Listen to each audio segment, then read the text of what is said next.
नमः शिवाय।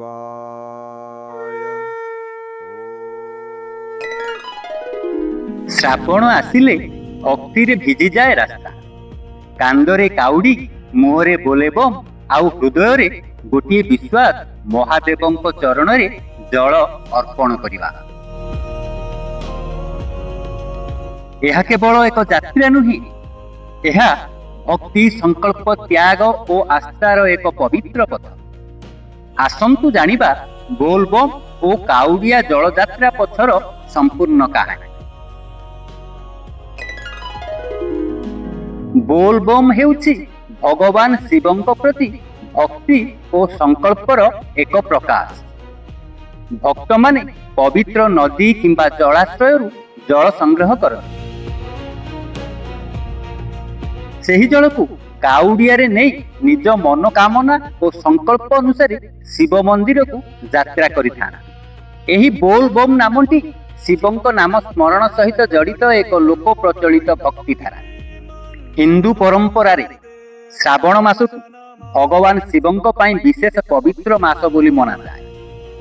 ଏହି ସମୟରେ ଭକ୍ତମାନେ ଉପବାସ, ପୂଜା, ଜପ ଓ ଜଳାଭିଷେକ ଭଳି ଧାର୍ମିକ କାର୍ଯ୍ୟ କରିଥାନ୍ତି। କାଉଡ଼ିଆଙ୍କ ବିଶ୍ୱାସ, ପବିତ୍ର ଜଳ ନେଇ ଶିବଙ୍କୁ ଅର୍ପଣ କରିବା ତାଙ୍କ ଭକ୍ତିର ଏକ ବିଶେଷ ପ୍ରତୀକ। ଭକ୍ତମାନେ ଯେଉଁ ବାଉଁଶ କିମ୍ବା ଦଣ୍ଡର ଦୁଇ ପାର୍ଶ୍ୱରେ ଜଳପାତ୍ର ନେଇ ଚାଲନ୍ତି, ତାହାକୁ କାଉଡ଼ି ବୋଲି କୁହାଯାଏ। ଏହି କାଉଡ଼ିକୁ କାନ୍ଧରେ ନେଇ ଯାତ୍ରା କରୁଥିବା ଭକ୍ତମାନଙ୍କୁ ସାଧାରଣତଃ କାଉଡ଼ିଆ ବୋଲି କୁହାଯାଏ।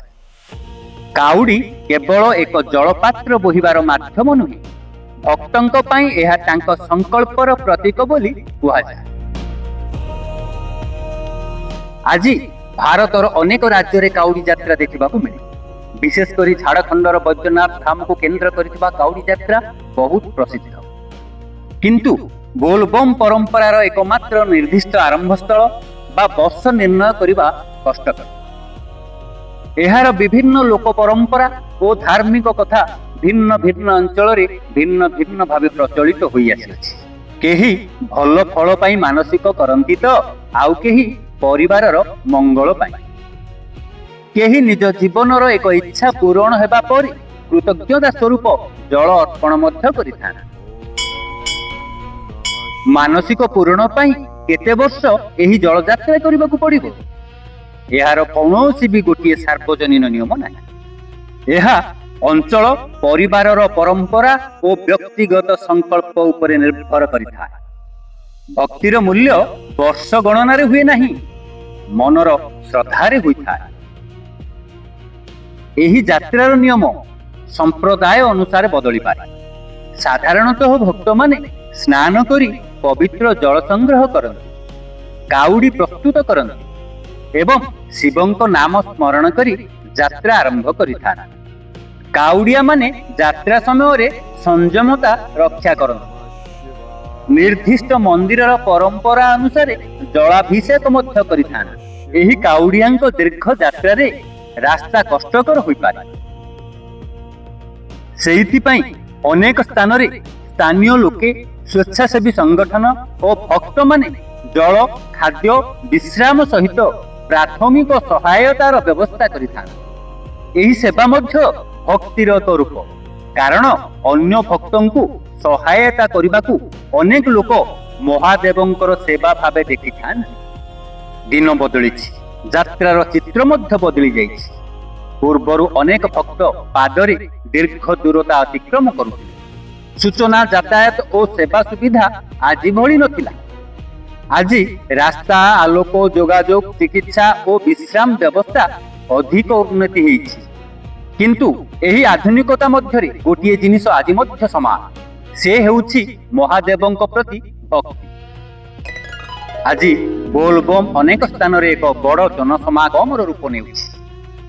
ଏହା ସହିତ ଟ୍ରାଫିକ, ଭିଡ଼, ଶବ୍ଦ ପ୍ରଦୂଷଣ ଓ ପରିବେଶ ସୁରକ୍ଷା ଭଳି କିଛି ଚ୍ୟାଲେଞ୍ଜ ମଧ୍ୟ ଦେଖାଦେଇଛି।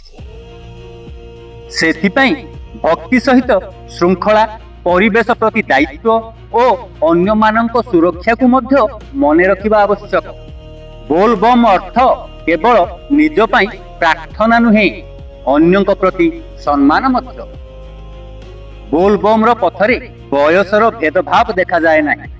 କେଉଁଠି ଯୁବକମାନେ ଦଳବଦ୍ଧ ହୋଇ ଯାଆନ୍ତି ତ ଆଉ କେଉଁଠି ପରିବାର ସହିତ ଭକ୍ତମାନେ ଯାତ୍ରା କରିଥାନ୍ତି। ମହିଳା, ବୃଦ୍ଧ ଓ ଛୋଟ ପିଲାମାନେ ମଧ୍ୟ ନିଜ ଶକ୍ତି ଓ ପରମ୍ପରା ଅନୁସାରେ ଏଥିରେ ସାମିଲ ହୋଇଥାନ୍ତି। ଦୀର୍ଘ ପଦଯାତ୍ରା କରୁଥିବା ପ୍ରତ୍ୟେକ ଭକ୍ତଙ୍କ ପାଇଁ ନିଜ ଶାରୀରିକ ସୁବିଧା ଓ ସୁରକ୍ଷାକୁ ମଧ୍ୟ ଦୃଷ୍ଟି ଦେବା ଦରକାର। କାନ୍ଧରେ କାଉଡ଼ି, ପାଦରେ ଯାତ୍ରାର କ୍ଳାନ୍ତି, କିନ୍ତୁ ମନରେ ଗୋଟିଏ ନାମ, ମହାଦେବ। ବୋଲବମ୍ ଆମକୁ ଶିଖାଏ ସଂକଳ୍ପ ରଖିବାକୁ, ସଂଯମ ରଖିବାକୁ ଏବଂ ଅନ୍ୟକୁ ସେବା କରିବାକୁ। ଜଳ ଯେତେବେଳେ ଶିବଲିଙ୍ଗ ଉପରେ ପଡ଼େ ସେତେବେଳେ କେବଳ ଜଳ ଅର୍ପଣ ହୁଏ ନାହିଁ, ଏକ ଭକ୍ତିର ବିଶ୍ୱାସ ମଧ୍ୟ ଅର୍ପିତ ହୁଏ। ହର ହର ମହାଦେବ, ବୋଲବମ୍। ଶ୍ରଦ୍ଧା ରଖନ୍ତୁ, ସୁରକ୍ଷିତ ରୁହନ୍ତୁ, ପରିବେଶକୁ ସୁରକ୍ଷିତ ରଖନ୍ତୁ। ଏହିଭଳି ତଥ୍ୟଭିତ୍ତିକ ଭିଡିଓ ଦେଖିବା ପାଇଁ ଆମ ଚ୍ୟାନେଲ ପ୍ରତିଧ୍ୱନିକୁ ଲାଇକ୍ କରନ୍ତୁ, ସବସ୍କ୍ରାଇବ୍ କରନ୍ତୁ ଏବଂ କମେଣ୍ଟ ବକ୍ସରେ ଯାଇ ଆପଣଙ୍କର ଗୁରୁତ୍ୱପୂର୍ଣ୍ଣ ମତାମତ ରଖନ୍ତୁ। ଆଜି ପାଇଁ ଏତିକି, ଧନ୍ୟବାଦ।